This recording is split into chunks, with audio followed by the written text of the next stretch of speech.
sacerdote Hilquias ao escrivão Sofã: achei o livro da lei na casa do Senhor. E Hilquias deu o livro a Sofã e ele o leu. Safã, desculpa. Eu não sei se vocês perceberam, mano. A casa do Senhor. Escondido, né? Estava escondido. Tudo esquisito, né? Como assim? Não estava perdido. Achei uma Bíblia na igreja. Oh. Arquivado. Então parece que tem algum segredo aqui. A nossa leitura bíblica em classe, ela é bem objetiva, não é muito extensa não, mas acho que é legal a gente ler.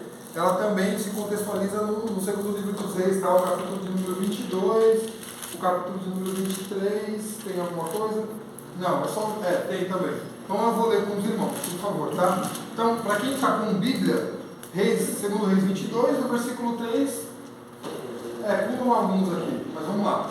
Versículo 3. Sucedeu, pois, que no ano 18º de Josias, o rei mandou o escrivão Safã, filho de Azarias, filho de Mesulão, à casa do Senhor, dizendo: sobe a Hilquias, o sumo sacerdote, para que tome o dinheiro que se trouxe à casa do Senhor, o qual os guardas do umbral da porta ajuntaram do povo. Por que eles estavam com dinheiro aqui, né? E que o deem na mão dos que têm o cargo da obra e estão encarregados da casa do Senhor, para que o deem aqueles que fazem a obra que há na casa do Senhor. Obra que há na casa do Senhor, para que reparem as fendas da casa. O versículo 8. Então disse o sumo sacerdote Hilquias ao escrivão Safã: achei o livro da lei na casa do Senhor. E Hilquias deu o livro a Safã e ele o leu. Agora o capítulo 23, a partir do versículo 2. E o rei subiu à casa do Senhor, o rei, e com ele todos os homens de Judá e todos os moradores de Jerusalém, e os sacerdotes e os profetas e todo o povo, desde o menor até o maior, desde o Serginho até o Jefferson. E leu aos ouvidos deles todas as palavras do livro do concerto que se achou na casa do Senhor. E o rei se pôs em pé junto à coluna e fez o concerto perante o Senhor, para andarem com o Senhor e guardarem os seus mandamentos e os seus testemunhos e os seus estatutos com todo o coração e com toda a alma, confirmando as palavras desse concerto que estavam escritas naquele livro. E todo o povo esteve por esse concerto. E o rei mandou ao sumo sacerdote Hilquias e aos sacerdotes da segunda ordem e aos guardas do umbral da porta que se tirassem do templo do Senhor todos os utensílios que se tinham feito para Baal e para o bosque e para todo o exército dos céus, e os queimou fora de Jerusalém, nos campos de Cedron, e levou as cinzas deles a Betel. Também destituiu os sacerdotes que os reis de Judá estabeleceram para incensarem sobre os altares, sobre os altos nas cidades de Judá e ao redor de Jerusalém, como também os que incensavam a Baal, ao sol e à lua e aos mais planetas e a todo o exército dos céus. E o rei deu ordem a todo o povo, dizendo: celebrai a Páscoa ao Senhor vosso Deus, como está escrito no livro do concerto, porque nunca se celebrou tal Páscoa como esta desde os dias dos juízes que julgaram a Israel, nem em todos os dias dos reis de Israel, nem tampouco dos reis de Judá. E antes dele não houve rei semelhante que se convertesse ao Senhor com todo o seu coração e com toda a sua alma e com todas as suas forças, conforme toda a lei de Moisés, e depois dele nunca se levantou outro tal. Amém? Gostaria de colocar umas palavras aqui. que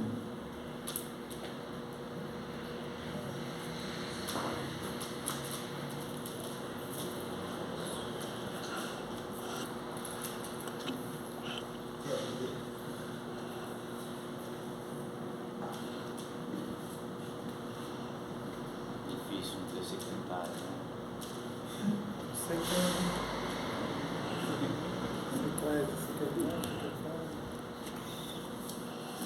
Essa letra é muito feia. Nossa, minha letra é sério.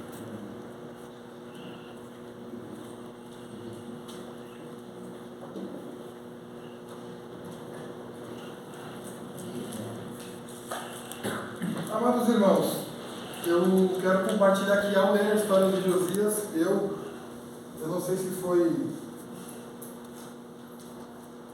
oportuno, e eu entendo que foi oportuno, porque quando a gente recebe uma aula, lá no começo da revista a gente já sabe quais aulas que a gente vai dar no trimestre. Não foi uma aula que eu olhei e falei assim, vai ser uma baita aula. Não foi uma aula que me chamou a atenção. E no momento que a gente recebe essa revista, várias coisas acontecem. A gente dá aula, a gente estuda, a gente aprende com os irmãos nas aulas, e algumas coisas vão mudando dentro da gente. Porque é impossível a gente ouvir a palavra de Deus e nada mudar aqui dentro, né? A não ser que a gente esteja muito parecido com o povo naquela época em que Josias reinou. E aí, para com chave de ouro, as vésperas dessa aula, eu posso dizer que no culto de sábado, Deus falou muito comigo sobre a aula em um contexto totalmente apartado. Para quem não sabe, no sábado teve a tarde com Deus aqui, e Deus ele agiu poderosamente no nosso meio, de uma forma que eu particularmente não tenho lembrança tão nova dessa experiência que eu tive com Deus. Eu particularmente, com alguns detalhes, e o corpo como um todo, que é o que deu para perceber como nós saímos daqui no sábado, né, Jesus, que estava presente. Mas por que isso? Eu lembro que no culto de sábado, a minha mãe cantou, o segundo hino da harpa foi um hino que fala em fervente oração. Só que é muito engraçado que eu nunca ouvi aquele hino como eu ouvi naquele dia. A letra dele, o que dizia, o que significa aquilo. A única coisa que eu sei é que algo dentro do coração de Josias fervia ali. E antes que a gente entre no mérito propriamente dito, vamos entender um pouco quem é Josias. Como a gente vem de outras aulas, e a última aula, nosso professor ele deixou bem listado aqui cronologicamente, né, quem foram os reis. Josias ele é filho de Amon, neto de Manassés. Alguém não sabe quem foi Manassés? Se alguém não sabe quem foi Manassés na história de Israel como um rei, contrapondo a posição de Josias, ele foi um dos piores reis. Então, não que as coisas não começaram em Manassés, as coisas já estavam ruins. Manassés ele foi um catalisador de tudo que estava acontecendo em Israel. Então, Josias, com 8 anos de idade, ele assumiu o reinado logo depois que seus pais foram assassinados por conta de conspiradores. Só que com 8 anos de idade ninguém consegue reinar. E aí vem o ponto, né?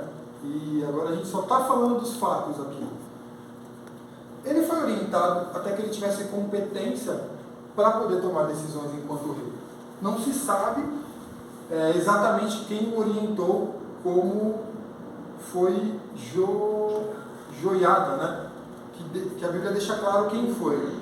Alguns teólogos sugerem que ele foi orientado por algum sacerdote ou pela própria mãe. Tá? E aí eu gostaria de, embora a gente não sabe quem foi, seja lá quem foi esse que orientou Josias, fez um bom trabalho. Porque no coração desse menino tinha uma semente muito poderosa, que estava sendo muito bem regada durante a sua infância e adolescência. E aí, Amon ele reinou apenas por 2 anos. E também ele não fez o que era bom aos olhos do Senhor. E aí a gente está falando de alguém, Josias, que vem ter um comportamento totalmente atípico do que vem acontecendo há 3, 4 gerações, mas que ele não aprendeu com o seu pai, que ele também não aprendeu com seu avô. Então o trabalho que foi feito com esse menino na sua infância, eu diria que foi um trabalho excepcional. Eu não sei, para aqueles que gostam de data, né? O reinado de Josias ele foi de 639 até 609 antes de Cristo. Isso é bom para quem conhece muito de Bíblia e consegue fazer um paralelo aí com algumas coisas que aconteceram nessa mesma época. Então, o que a gente tem aqui? Um menino de 8 anos que foi instruído por alguém e que até os seus 16 anos provavelmente não tomava decisões diretas no reino, mas ele já tinha dentro dele, e foi nesse tempo regado um propósito. Foi regado alguma coisa nele que tinha a ver com: eu preciso desfazer essa idolatria sistemática que está enraizada dentro do povo de Deus. Esse foi o compromisso de Josias. E um fato interessante é que, embora ele tenha começado a reinar com 8 anos, nessa época, o povo de Deus estava sujeito aos assírios. Então, a ordem vinha de lá. E eu não sei falar o nome, eu vou copiar aqui o nome desse rei. Quem gosta de nome bonito para dar para as crianças, acho que está na hora de inovar, e está na Bíblia, hein, ó. Assurbanipal. Nome esquisito, né? Ó, o pastor vai pegar aqui, já acha que está falando um língua estranha, né? Josias teve que esperar esse rei morrer. Olha que coisa linda, né? Quando a gente tem com propósitos, ter propósito não é o suficiente, né? Não é, ninguém vive de propósito. Mas você consegue dar alguns passos se você tiver compromisso com o seu propósito. E quem tem compromisso com o seu propósito faz o quê? Planos. Estrategicamente, Josias teve que esperar esse aqui morrer para poder tomar algumas decisões. Porque Josias não queria somente onde ele vivia tirar os reis. Era toda a terra que ele queria. Por quê? Ele precisava atuar em toda a terra. Porque, como a gente disse, a adoração, a idolatria a outros deuses já era sistemática. E o que quer dizer sistemática? Já fazia parte daquele povo. As crianças não nasciam mais ouvindo falar sobre a lei. As crianças nasciam e aprendiam ouvindo falar sobre tudo, menos a lei. Era algo de longe, assim, sabe? Nosso país, ele é, em sua maioria, cristão, né? Então, de longe a gente ouve falar, antigamente muito mais longe, hoje está bem perto, sobre os muçulmanos, não é assim? De longe a gente ouvia falar sobre religiões africanas, mas hoje algumas dessas coisas não estão tão longe assim. Naquela época era invertido, tudo isso estava perto, o que estava longe eram as verdades sobre Jeová. E ainda sobre Josias, para a gente entrar na história dele propriamente dito, o que significa o nome Josias? Eu não sabia. É simples, né? Uma coisa forte. Teólogos aqui. Josias. Ô Josias. Josias.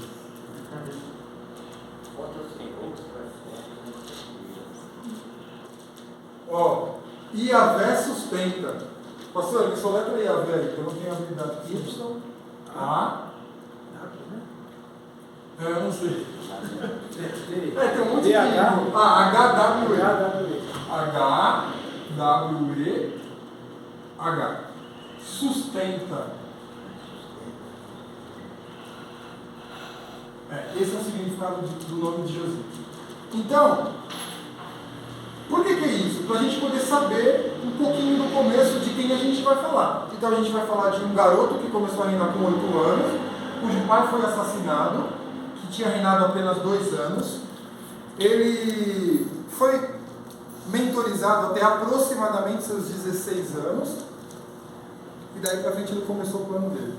Então, esse carinha aqui, ó, ele morreu em 632. Então olha quantos anos. Exatamente durante, eu diria, tá? Não está escrito na Bíblia. Você não vai achar um lugar que está escrito exatamente isso. Mas pelas datas, a gente pode dizer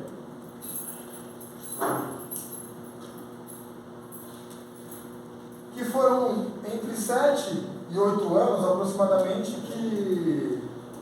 que essa mentoria deve ter gerado, porque se a gente pegar 8 anos, mais 8, mais 7, dá 15, 16 anos, que foi a idade foi o clímax do reinado dele, onde ele basicamente começa a atuar. Né? E aí eu fico imaginando se alguma criança de 16 anos, por melhor que seja seu mentor, hoje tem competência para poder fazer planos dessa forma. Ok. Eu gostaria que vocês abrissem em 2 Crônicas 33, 25, para que a gente possa prosseguir e vocês tenham certeza do que eu estou falando, está na Bíblia. Quem abrir primeiro, pode ler, por gentileza? 33, 25. Vai falar da conspiração que seus pais morreram. Então o povo da terra matou a todos que conspiravam contra o rei Amon, e fizeram reinar em seu lugar a Josias, seu filho. Então foi aqui que começou, tá? Uma outra coisa muito legal, que antes da gente continuar, eu gostaria de falar para vocês, para não perder, que eu achei muito sensacional, e é uma das coisas mais belas da Bíblia, são as profecias, que acontecem muito no Antigo Testamento em algum momento, e elas são muito bem definidas, muito claras, né? Não tem mistério ou segredo naquilo que é falado pelos profetas. Nome da rua, CEP e número da casa. E aí, se alguém puder abrir em 1 Reis, o capítulo de número 13, o versículo de 1 e 2. O versículo 1 e 2. E aí outra pessoa vai abrir no 2 Reis, o capítulo 23, e vai ler o versículo 19 e o 20. 1 Reis 13, 1 e 2. Isso.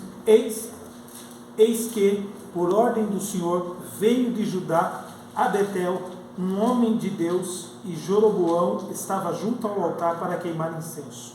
Clamou o profeta contra o altar por ordem do Senhor e disse: Altar, altar, assim diz o Senhor, eis que um filho nascerá à casa de Davi, cujo nome será Josias, o qual sacrificará sobre ti o sacerdote dos altos que queimam sobre ti incenso, e ossos humanos se queimarão sobre ti. Antes da segunda leitura, quem vai ler 2 Reis 23, versículo 19 e 20, essa profecia aconteceu 300 anos antes de Josias nascer. Aí a minha pergunta é, e cuidado com a resposta, como que alguém, olha só o trabalho, como que alguém deixa de adorar um Deus como esse? Essa profecia se cumpriu depois de 300 anos, mas houve várias outras que aconteceram imediatamente, na mesma geração, no mesmo povo, e eles viram várias dessas. Legal, então há 300 anos antes de Josias nascer, um profeta sem nome falou para Jeroboão que era um bom rei. Olha há quanto tempo a idolatria estava reinando, criando raízes dentro de Israel. E aí vem uma coisa muito legal. Não importa o quanto tempo, Deus já estava trabalhando e olhando lá, mas a gente quer que aconteça daqui a 2 anos. Essa profecia se cumpriu depois de 300 anos. Teoricamente não seria na minha geração, nem na sua, pastor. E nem nos nossos filhos e netos, não seria 300 anos depois. Né? E por que a gente é tão imediatista? Tem algumas lições aqui muito legais para a gente. E alguém agora vai ler 2 Reis 23, do 19 ao 20. Por favor.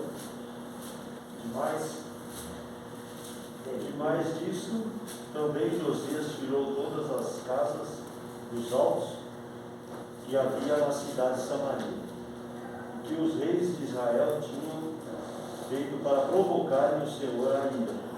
E lhes fez conforme todos os atos que tinha praticado em Betel. E sacrificou todos os sacerdotes dos altos que havia ali sobre os altares e queimou ossos de homens sobre eles. Depois voltou a Jerusalém. Nome da rua e número da casa. Foi exatamente o que aconteceu. É porque a palavra do Senhor, aquela que foi encontrada perdida dentro da própria casa dele, ela não volta vazia.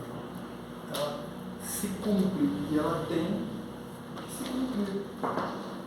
Legal. Então a gente já sabe um pouco de Josias.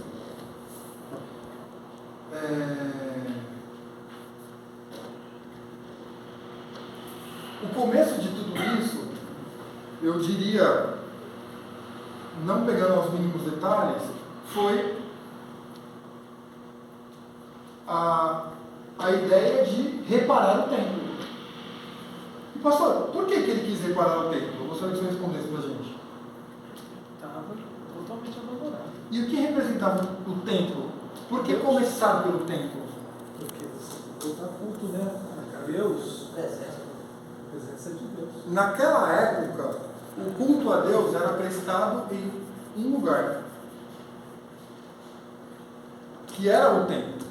E restaurar o templo significava começar a polir uma aliança que já estava jogada. Sabe o que significa a palavra restaurar? Colocar no lugar um governo que está derrubado. Lembra? Vamos anotar isso aqui, olha a chave aí. Colocar No lugar.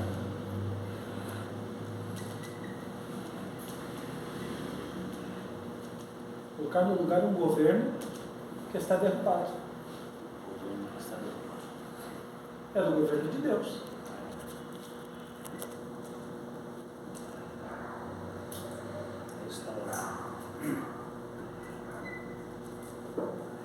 E essa aula não é por coincidência, não. E nem a época que a gente está revendo a história de Josias não é por coincidência. E eu vou falar por quê. Eu não tinha esse contexto da palavra restaurar. O ponto é que a estratégia de Josias, ela começava por colocar no lugar um governo que estava derrubado há muitos anos. Josias reinou aproximadamente 31 anos. E a gente falou que a profecia sobre a vida dele aconteceu há 300 anos atrás. Então, a gente está falando de uma sociedade corrompida moralmente, espiritualmente, escrava de idolatria, há mais de 300 anos. E um homem que reinou 30, teve um compromisso tão forte que, pelo menos, durante o seu reinado, ou ao fim do seu reinado, o que ele alcançou foi a desestabilização desse sistema que havia sido instalado em Israel. E por que isso é importante?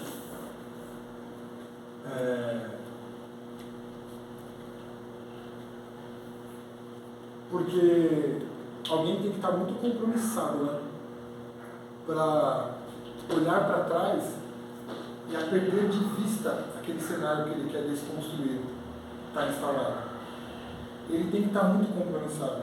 Às vezes a gente não tem compromisso com uma coisa que está aqui, ó, bem aqui na nossa frente. Se a gente... uma faculdade, né, que dura 4 anos. Palavra-chave. E aí? Né? Por que a gente... Por que nós estamos anotando essas palavras-chave? E faltou uma aqui, né? Mas depois eu coloco. Então Josias ele se comprometeu com restaurar. Com restaurar. Eu gostei dessa definição. Colocar no lugar um governo que está derrubado. É engraçado. Sabe por quê? Porque esse governo de Deus lá naquela nação estava derrubada. E o governo estabelecido naquela época tinha derrubado a nação. E é exatamente assim que nós somos quando o governo de Deus não é estabelecido nas nossas vidas. Aí vem o ponto. Eu gostaria que nós abríssemos também. A Bíblia é em 2 Reis 22, né, que é exatamente o texto. Quer ver o versículo 8?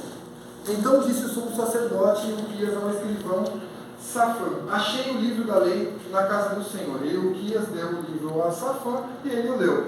Qual que é o ponto aqui? Olha só, o templo estava lá há muito tempo. Tinha tudo lá, menos as coisas que deveriam estar. E aí alguém decide varrer. Vamos limpar. Vamos começar a passar um pano. E o livro foi encontrado. E é tão engraçado, né, essa parte, eu achei do livro, até eu entender algumas coisas, que é muito sinistro, né? A palavra de Deus está escondida dentro da casa de Deus. Mas não é escondida a primeira palavra, é perdida. Você não encontra alguma coisa abandonada. Você encontra uma coisa que está perdida. Você encontra uma coisa que ou foi largada, ou esqueceram, ou esconderam. É isso? Tem um outro cenário para a gente encontrar? Ou foi queimada, né? Eu li, os caras, tem uns comentários que falam que as escrituras, ou, né, foi queimado pelos reis antigos.